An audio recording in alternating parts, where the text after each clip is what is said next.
Okay, welcome, Benjamin Stubbs from Show Ready Productions. Welcome to this podcast today. Thank you very much, Kel. It's really weird to do this interview without the other two directors there, so I'm Yes. running solo. Yes. Like when Jerry left the Spice Girls. But I'm not leaving Joe Ready. You do remind me of Jerry. Anyway, If I was a Spice Girl, I would be Jerry, I think. Would you? Yeah. I think I'd be Baby. Would you? I think you would. We've already digressed. I knew know. this would happen. Yeah, sorry. Well, we will mention the other directors shortly. Yeah, I know.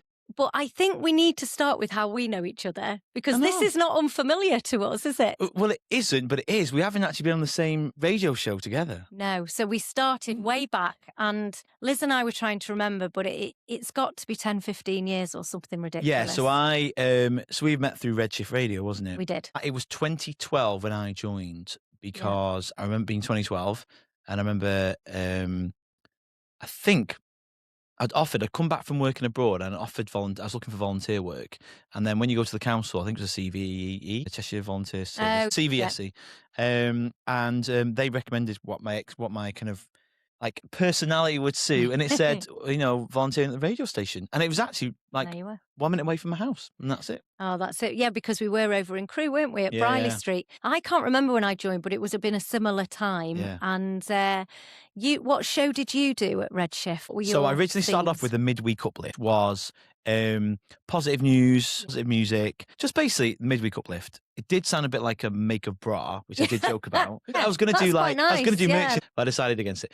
I don't think it would sell. But yeah, it's just idea. It was on every afternoon. So at that point, I was working kind of part-time, and I could kind of guarantee those times. And then eventually I also did a dance show, because for RedShift, I was known as Ibiza Ben. I never called myself that. Yeah. I used to DJ in Ibiza, That's which you can't say without sounding a bit of a numpty. But I used to DJ in Ibiza for 2 years. Yeah. So when I come back from Ibiza, that's when I got the job at RedShift. So do you remember a guy called Sam Hutt that worked there? I do, yes. Well, me and him become friends, and we set up a show where it was called 18 to 30 show, a playoff. It's 30 holidays, He was 18 and I was 30 at that point. Oh, that's cool. And then we did a dance show every Friday night, and absolutely loved it. That's really good. Well, I think you went on after me then, because I used to do a Friday show, and I can't remember. First of all, I was on Scarlet Ladies, which now sounds like a really dated title to a radio show. I did Scarlet Ladies. Then I did Wellbeing Weekly. What was Scarlet Ladies? Well, Scarlet Ladies was actually, because it was RedShift, so that was the Scarlet bit. It was about professional women. It was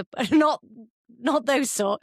Professional women in Crewe and Nantwich and the local area. So I had loads of entrepreneurs, really interesting women that had set up their own businesses, and just anyone. I spoke to anyone. And didn't you find working for RedShift, the amount of interesting people that you met and interviewed though? And we did loads of roadshow stuff, didn't we? We would go out and about and promote things. Oh, I missed it. There were so many great people. Like, I got my own guests in, but I got like mindset people that I found interesting. So I interviewed them quite a bit. And I love meeting loads of people. But I think on Fridays, I can remember your name you mentioned, but I think who handed over to us, I think it was Stuart Pirrie, who did the sports show, was on before. I think I must have been early doors, and then you guys. Yeah. But anyway, from all of that, you have stayed in the kind of performing arts industry, haven't you? And you've set up the Show Ready Productions. I'm going to ask you a little bit about musical theatre first, though, if you don't mind. So we have to go down that you're doing lots of musical theatre. You've been in musical theatre, very talented. What's your favourite? What musical theatre do you like? Well, my friends would laugh, and people that are listening to this that know me would know that I'm the worst musical theatre fan ever. I was like chucked in it last minute. So I weirdly, I got into musical theatre locally because of RedShift. Oh, did you? So when I was on my show, it's very rare I got given guests to interview, because it's really like awkward. Say someone said, "Oh, this guy like does something I'm not really that interested." I'm like, "Oh, great!" You have to interview them. Yeah, that's happened to me actually. Yeah, like, and you're having to running out today. of questions quite fast. But luckily, Liz said, I think probably Liz gave me about 5 guests. She went, "Would you interview these people?" And one of them was a guy called Joel Montague, and he had a local musical theatre company group who'd set them up locally. So I interviewed him, and obviously when the songs were on air and I was off air with him, I'd done singing before. I was like, "Oh, I miss singing. I've not sung since I was a holiday rep." He was like, "Come and audition." But boys are like gold dust. So the next show I auditioned for, like a little concert, and I got in. Then that's where it all started. Is it? So what did you do? Through RedShift. What shows did you do in those So back I in the started day? off for the first one I had to audition. I was so nervous because I had to audition for a concert which was called The Night in the West End. So I went to audition these open auditions, and I didn't realise until I got halfway through the auditions, watching everyone else, because I was last, that I had to sing a musical song. And I took a Bon Jovi classic called Always, which I used to love. It's like a karaoke classic. Because when you do an audition, you've got to try to get a song that kind of shows it off your voice. And a bit of personality as well. Yeah, a bit exactly. of like what you like. Yeah. So I thought, right, which one am I going to go for? Absolutely. So I went for that. And then at the end, when I did my audition, I was like, I'm really sorry. I've just got the memo that it was meant to be musical theatre. And actually, the song I sang was in... is it We Will Rock You? It's in our musical. It's in a musical. Yeah, okay. So you got away with it, really. Yeah, and then from that, so then I did that, and then I got Grease. Oh, I was too old for the T-Birds, though in my defence, I was actually the same age as what? Johnny, what's he called? Oh my God, John Travolta. John Travolta, when he played the part. Yeah. But I was too old, so I went into, I was a class as a teacher. I think I saw you in Grease. Yeah. So I was a teacher, but I also got a role which I loved, which was called Johnny Casino. Yes. And he's only in the musicals. When you say to people say, oh, who are you? I'm like, oh, Johnny Casino. And they go, oh, I haven't seen that in the film. He's not in the film. Well, not say, oh, is that the sleazy DJ? I'm like, oh, no, it's Vince Fontaine. And they're like, oh, I don't know it. And I'm like, yeah, it's not in the film. So I was that and loved it. I got to sing Hand Jive, because in the musical, he sings Hand Jive, which I loved. And then I just got to be in all the routines as a teacher, which is great. So we still know the dance routines. From that, I then got one of my first lead roles, Esprit. So I was Corny Collins, which was just me, except with an American accent. So it was great. And I also got a lead in Acton Operatics, Acton OS's, what's it called? Oklahoma, as Curly. So I had my hair perm for that. Did you? So I've done loads of shows since then. And then a lot of times ensemble. I'm not the best. I want, locally, there's people that are better than me. They become your nemesis because you're like, oh, they're going to get it. And normally they do.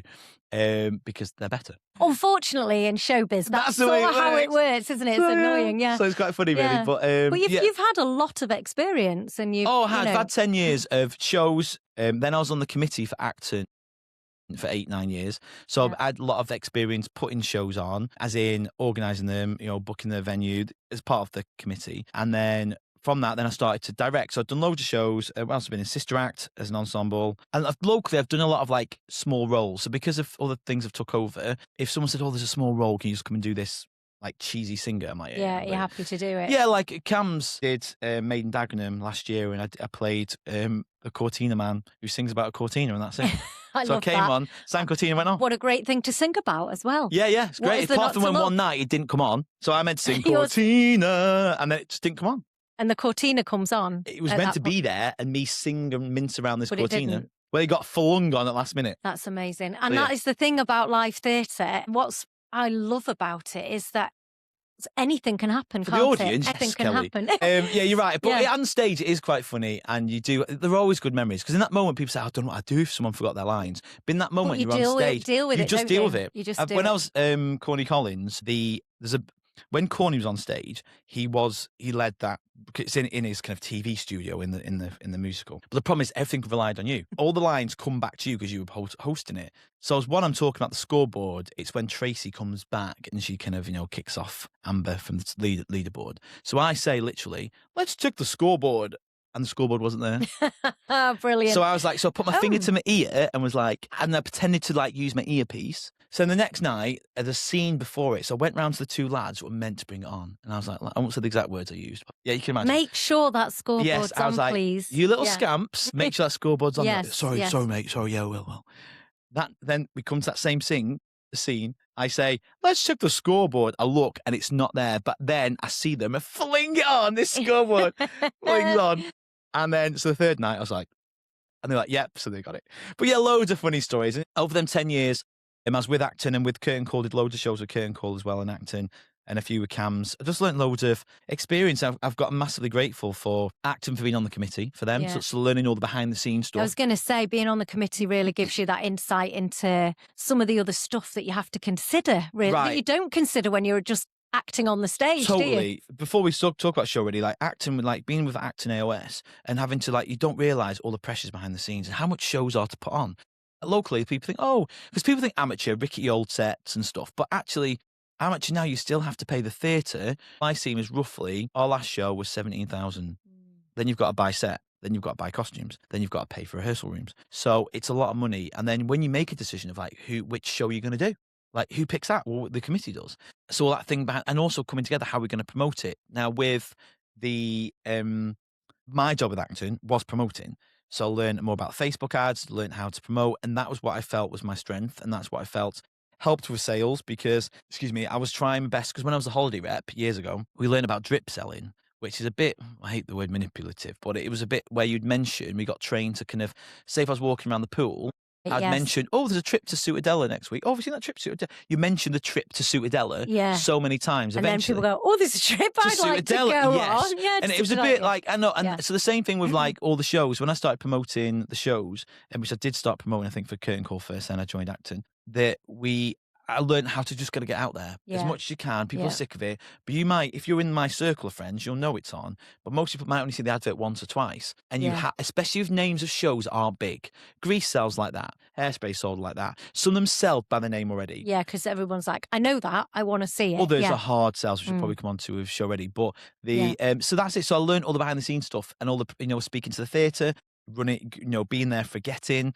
But also acting gave me the experience, which I'm very grateful for, of directing. So I assisted directed with Caroline Adams Family. Though she was very kindly said it was like 50-50 towards the end. It wasn't. I just did more. But just before you go on there, just because you've brought Caroline, you've mentioned that there's other people with Show Ready. Let's just give them a little shout out now. So when I will ask you in a moment about how you came around setting it up. But who were the other people involved? So the people in Show Ready are Caroline Coles, who is a fantastic choreographer and director, and Adam Whitehead, who is our musical director. We're all directors. If you check us out on Company's House, we're all directors. But actually, me and Kaz are the directors of the shows. Yes. And then Adam, and then we all produce the shows by putting them together. Right. But I met Kaz many, many years ago. We always argue about where I met. Well, not we argue. I forget where we met. She tells me off. But the first time I really worked with her she was on the committee for acting, was directing Adam's Family. And we got on really well, assistant to her directing. And then the next one after was Legally Blonde.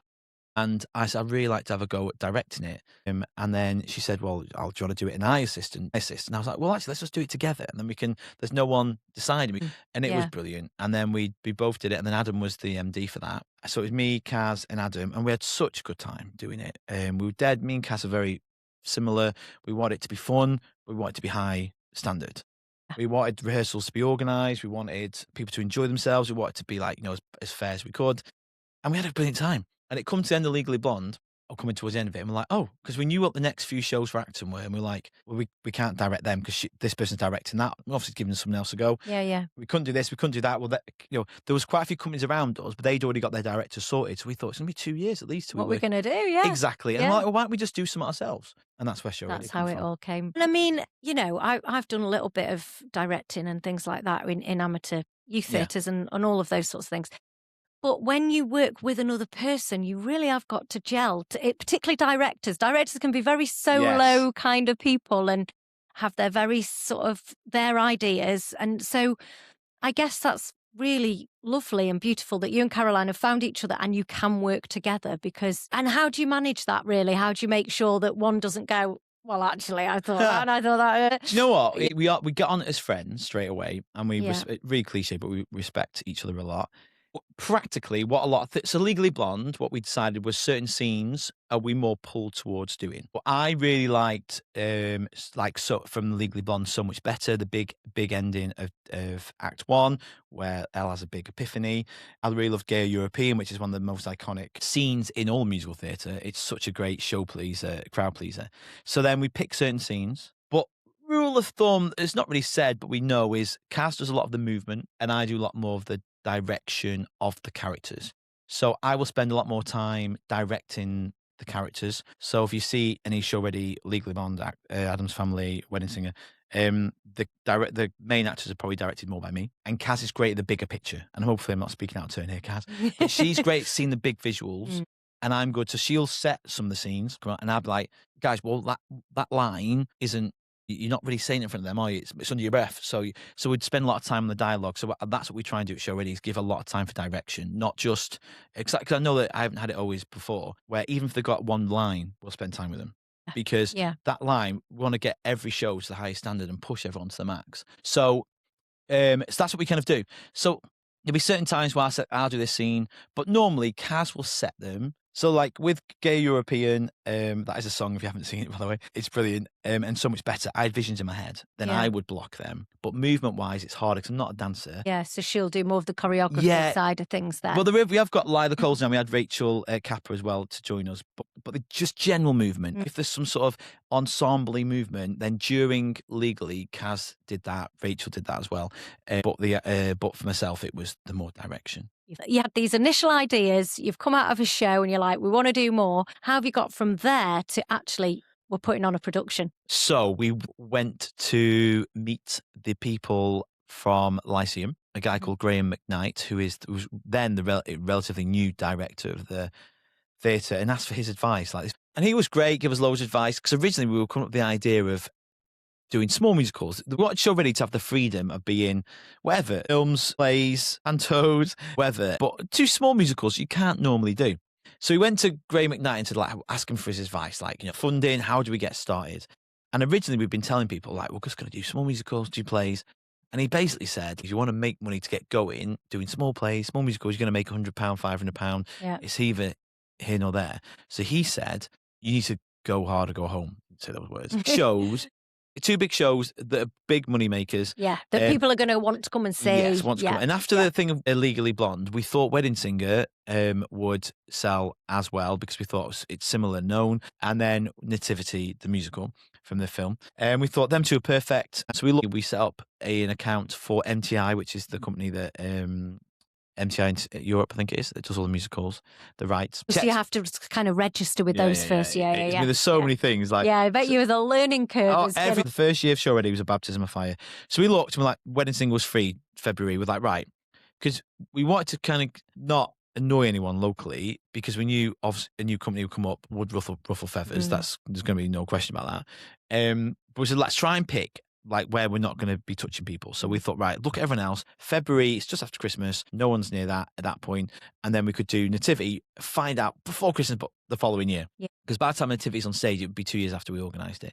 So they're both ready. They're both available. It's not just about people say, oh, why don't you do Les Mis? A lot of musicals are not available. You just can't do Les Mis. So is it something like if there's a professional show within a certain distance, you can't be putting it on? If there's a show on tour, you can't do it. And if it's on the West End or it's on some sort of performance, you can't do it. So it means that all these big ones you can't do. So but luckily, Wedding Singer was available. So we put about £500 down on Wedding Singer and £500 down on Nativity. And then we contacted the theatre and said, can we do it? And the theatre were fantastic to let on a new company to do it. It's a risk, isn't it? Big massive risk. And from that moment, Show Ready started. We're like, right, okay, we knew which, now we're going to have to get going. And then now we need a cast. Now we need money. Less money. And it was just been, but luckily there's been people along the way and just a lot of fundraising, so we come up with the idea of sponsoring a show.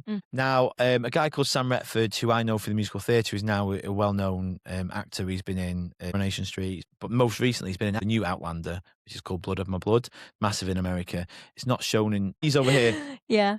He's a good friend, and he offered to sponsor the Wedding Singer. But obviously, you can't be sponsored for going, hi, we're sponsored by Sam Retford. Yeah. So he was like, just publicise our charity, Forever Angels, throughout the publicity of the show. Oh, wait a minute. Tell me about that then. So there's a charity linked with Show Ready Productions? No, a charity linked with Wedding Singer. So he just linked it Forever Angels with your brilliant work over in Africa. So all we did is when we had a poster, we put Forever Angels on. I see. And then luckily Nativity, I was telling a friend called Helen Wilson, who I used to rep with, who now runs Gootopia up here. And she was like, I want to sponsor Nativity. It's perfect promotion for her. So straight away we had, $3,500 for Wedding Singer and $3,500 for Nativity. Just to give you a heads up of money, that basically just pays for the deposit. I was just going to say that's a splash in the ocean. Splash in the ocean. Much, but it was enough that got us the shows. Yeah. So you knew you could put them on. And are these the sort of things that then, again, a learning curve, you've got to then apply for funding and all of Well, yes, we thought, we'll apply for funding, but you can't apply for funding until you've got money showing you going. So we're like, we should have probably researched this before. And I joked with you off air, but if we probably knew what we were going to go through, we probably wouldn't have done it. Right. We're so glad we didn't know because we so glad we did it. Might put you off. Yeah, it put you off. It would have definitely realised that the stress we've been in the past year, because unless you do it, you don't realise how much. It's not even playing the violin. There's worse things in this world. But the pressure when you think, because at one point with Wedding Singer, our first show that was on a couple months ago, that was going to make a £6,000 loss, literally 5 weeks before the show. Yeah. And that means we were going to have to put $2,000 in each. After 12 months of sweat, blood and tears, we'd have had to put $2,000 in to pay for a show that we'd put on at the Lyceum because ticket sales weren't that great. So yes, there's that pressure that you have. And that was one of the things. So once we got the show, that was all about, right, fundraising. So we did loads of concerts. Loads of people came to see, which is brilliant. We also, so it was just all about then getting the show going, getting the cast for Wedding Singer, which was brilliant. People come and joined us, which was fantastic. And then, let's just talk about the cast a moment, because obviously this being a local podcast, it is very much about local people, this, isn't it? You know, you're not dragging people up from London or stuff like, I mean, you might for occasional parts, but generally speaking, is it locals that are in these shows? Yeah, it's all people that I knew from some other companies. The thing is, the days of yore used to be everyone used to have their own company. Like I would only do, certain people would only do acting, certain people would only do cams. But then everyone just started to kind of do it for the shows. And a lot of people would cross over. So we had a lot of people come and join us from different shows. And also, Caroline and Stephen set up a charity show called Musical Mayhem. I think it was 20 years ago when it first started. And what was lovely with that was a lot of people like were dancers in that then came back for Wedding Singer. Yeah, so now they've all got kids. And they were kids want to be. Well, kids want to be Nativity. Their kids were in Wedding Singer, but they all come back and like. So I was so proud of Wedding Singer. We're seeing the dancers on stage and dancers that weren't just. Obviously, there's loads of brilliant younger dancers, 16 to 19, fantastic, that can fill shows and dance and sing, amazing. But it was so brilliant to see all these kind of dancers that are now 30, 40, late 40s.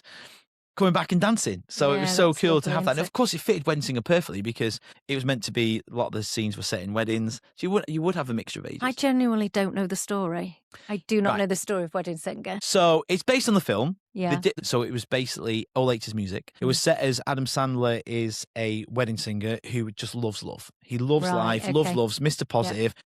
And he's engaged, about to get married. So this movie and the musical start very similar. The story is exactly the same. He starts off happy wedding. Oh, I'm getting married tomorrow. I was like, hey, and he's singing at someone else's wedding, and he does his beautiful speech. But then his fiance dumps him the next day, and then he goes into the spiral of I hate love, everything. No love. I don't believe in it anymore. Yes, there's a lot of comedic stories about that and how he doesn't. But then he meets one of the waitresses who's at the wedding venue, who's played by Drew Barrymore in the film, called Julia, and they then become really close. But she's engaged to someone else. And they become like brother and sister at first. But then, of course, as always, they become. And then it's a happy ending. Oh, that's nice. So, yeah. Most, Les Mis may be exception, but most musicals are quite feel-good, aren't they, when you go to them? I'm saying that. I think there's quite a few that are sad. When I say sad, I think it's all of them are emotional. They want to have a journey. I think people with musicals, the idea of a musical is you're on a journey. So it could be like euphoric and really sad. I think people, rather getting too deep about about psyche and psychology, but I think we all love that fact of it's like an emotional ringer. Yeah. Do you mean like one way or another? Yeah. Yes, I remember when Liz came to see Hairspray in 2015. I remember afterwards she came to me in tears, just absolute joy in her face, going, "Oh my God, that's so joyous! Oh my God, I needed this." And it's when she really needed that show that day, and it was just people singing and dancing on stage. Isn't that theatre? I think we forget sometimes to go and watch live theatre, and you do come out feeling whatever that is. You feel something. People that know me call me a big old hippie, and the thing is, I am, because I believe in energy. Whatever people say about it, and now it's been proven through a lot of scans, and people can walk in a room and sense energy. You can walk in a room and sense chemistry. You can sense friction. You can walk in a house and go, "Ooh, that is our sixth sense." I can come close to you and stand behind you, and you'll feel me, and you'll say, "Oh, you're in my personal space." We have an aura. So all these energetic things are what they found is these, and same with sports, concerts, sporting events, when people are together having a good time, or there's a collective conscious focus, it's a beautiful, and that's why people love the theatre, because they feel part of something. Together. It's like a synergy of energy, and it sounds really hippie, but it's true. You feel it. You feel the buzz of a song. You feel, that's why people jump up in their seats. They feel that they want to clap. They feel they want, and they get sucked in. Yeah, I think that's what the magic of it is. And really. It's such a buzz, isn't it, being in a show? Just going back again then to the cast. So are you auditioning people? Are you, what's the process for someone to get into a show ready production? Yeah, so they're all very similar. I think across all the societies and companies locally, it's where we then put audition details. So normally a couple of months before,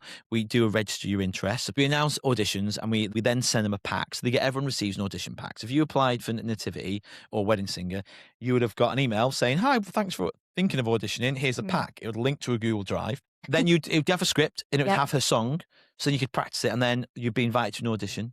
and that's when it happens. But what we try and do at Show Ready is try and find scripts that overlap. So, for example, if you're going for Angie, then your scenes were with Julia, obviously your daughter. Yeah. So we'd make sure that Julia had her script, audition script, had Angie in it. Okay. So then there'll be a so you see Julia how people work together. Exactly. Yeah. And that's where I think we've tried to do that, because we found it's quite hard to do an audition when you haven't got that. Well, it's not fair, but it's easy to do when you're with someone. And also, I was watching, it's like easy to see chemistry and connection. Who gels? I mean, that's a big part of it, isn't it? Oh, of course. But also, we have to. I'm not saying this with Wedding Singer, with everything. Well, local. Like I said, the question was before: are they all local people? Yeah, they're all local solicitors, shop workers, teachers. They're all local. No, we all do it because we love it.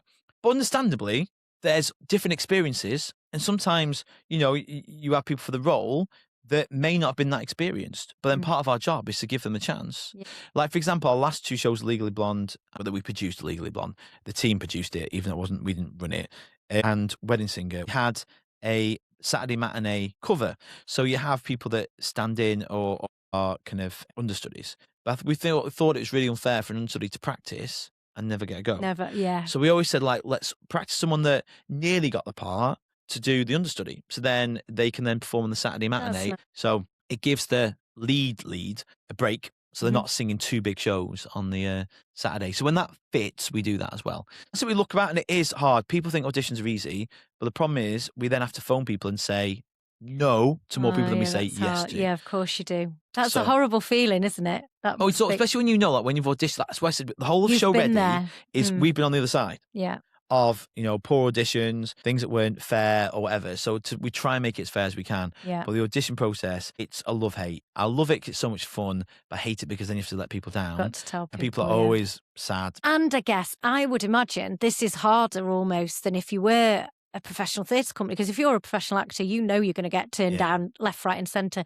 But as you said, you're talking normal people, just people, everyday people who are thinking, I'll give it a go, and then perhaps don't get the part. So that I almost think that's harder for you. But also what we try and do is give everyone, like in shows, there's always those little speaking parts and stuff. So we try our best to give everyone that's auditioned, they get first dibs of the speaking roles. And normally, if they've gone for a bigger role and they didn't get it or they were very close, we would then give them the speaking roles for like the bigger solo. Yeah. So it isn't nice to say no to people. And also, like, for example, when this is being recorded, I know it's going out probably after, but we've got nativity auditions very soon. When are they taking place? So this Sunday is the kids. So just in retrospect, we're going to time date when this was. I'm getting told off by Liz now.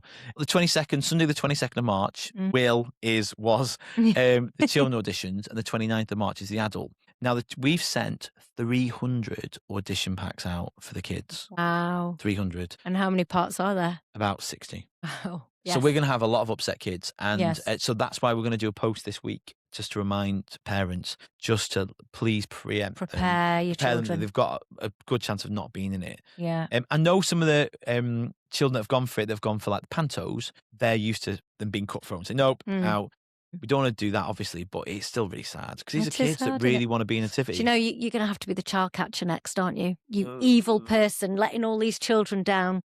Oh, it's terrible. So what I'm saying is then there's always that side of it. So there's a lot more no's than yeses. Yeah, of course. And then when you get it, then you've got a cast, and of course then that becomes a family. And a show becomes I've said it before without getting too deep, it's like a little mini life within our life. Yeah, you have these people that you see 2-3 times a week that you do know some of them, you don't know some of them, and each show is different. No two shows, no matter who you're with, Curtain Call, Cams, Acton, Show Ready, no two shows are the same. There's people that are in the first one that aren't. So you create this beautiful bond and little memories and little like rituals you do before a show. But it's lovely as part of what I really loved about Show Ready is seeing camaraderie and the friendships made. Yeah. That is beautiful. Brings and that is worth all of the stress because it has been really stressful. I don't want to keep playing the violin. There's worse things going on in the world. But I cannot tell you, when you're thinking, we're going to make a $6,000 loss, or you're thinking, what we're going to do about this? Yeah, because again, you're ordinary people. You're doing day jobs as well as this, working full time. So I'm working at Receive College as a progress coach. Caroline works for Goodtopia full time. Adam is a trainee train driver. So we're all full-time workers. We had Rachel, who helped choreograph Legally Blonde.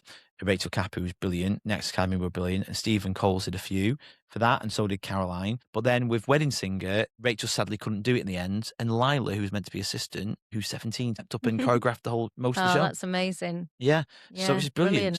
That's what made it give her a chance to do it. So that's, to watch her grow and smash it out of the park. The routines were amazing.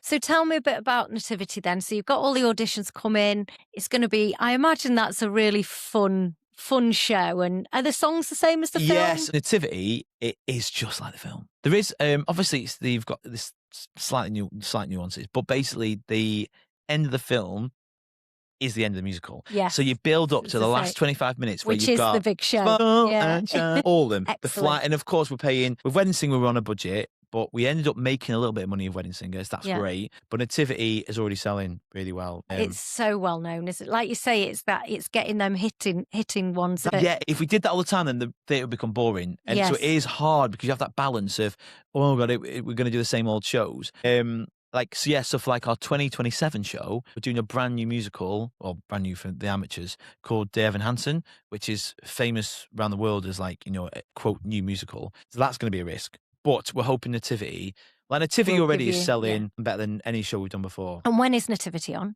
The end of November. We got the last week before Panto. That's nice. It's all do you think, asking for a friend, that you might do one that has no singing? You might do a straight play? Yes. For those of us that aren't 100% brilliant singers. We have done some films. So the idea of the show already, like we said originally, was to do loads of different things. We've done the 2 musicals back to back, basically. We're not going to do 2 in a year again. We'll have a little break. Is to get money. Once we do Nativity, we're only going to do 1 a year. Mm-hmm. And that's probably going to be in July. So then we're not affected by the school holidays. Yeah. And then we're kind of out the way of everyone else's.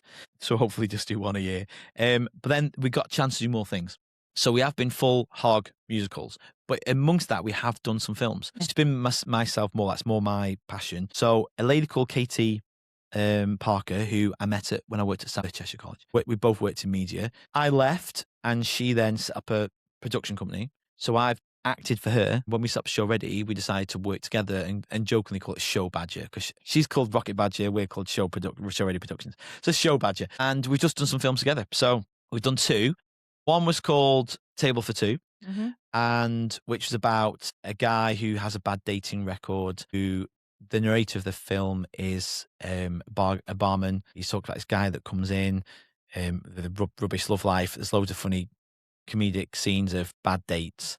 And then he's like, oh, I don't know what's happening. Long story short, I don't want to spoil it too much, Kelly, but the actually bar guy falls in love with the guy coming into the coffee shop. So because Katie and I are big kind of supporters of the gay community, I am, and Katie's bi. So we wanted to make films, not every single film, but films to have gay stories, but aren't gay. By that I mean, because in the day, like the story of Table for Two is just 2 people that falling in love. They just happen to be guys. It doesn't matter. Yeah. A bit like Schitt's Creek. That's why I loved Schitt's Creek, the TV show, because that was just everyone just is.